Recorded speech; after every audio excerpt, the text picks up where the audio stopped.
താഷി കൈൽ ആശ്രമം ഡെറാഡൂണിലെ ഒരു പുണ്യ ബുദ്ധമത വിഹാരമാണ് താഷി കൈൽ ആശ്രമം.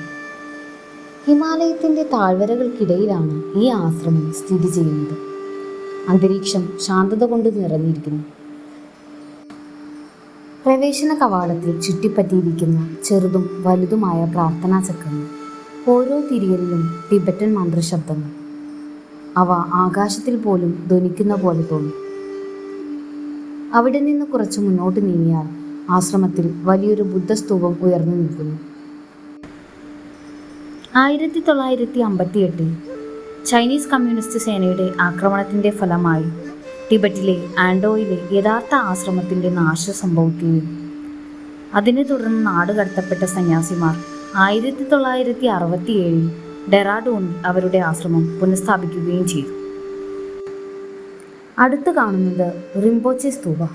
1967 ആശ്രമം സ്ഥാപിച്ച താഷി ചാഡ്രൽ റിംപോച്ചെയുടെ ഓർമ്മയ്ക്ക് സമർപ്പിച്ചിട്ടുള്ള ഒരു പുണ്യ സ്മാരകമായാണ് ഇത് നിലകൊള്ളുന്നത്. ടിബറ്റൻ കല്ലുകൊണ്ടുള്ള ശില്പകലയുടെ ഉജ്ജ്വലമായ ഉദാഹരണമാണിത്. താഴെ മുതൽ മുകളിലേക്കുള്ള ഓരോ ഘടകവും ബുദ്ധവിശ്വാസത്തിലെ ആശയങ്ങളുമായി ബന്ധപ്പെട്ട് നിൽക്കുന്നവയാണ്. ഈ വീഡിയോ ഇഷ്ടമായെങ്കിൽ വീഡിയോ ലൈക്ക് ചെയ്യുക, ചാനൽ സബ്സ്ക്രൈബ് ചെയ്യുക.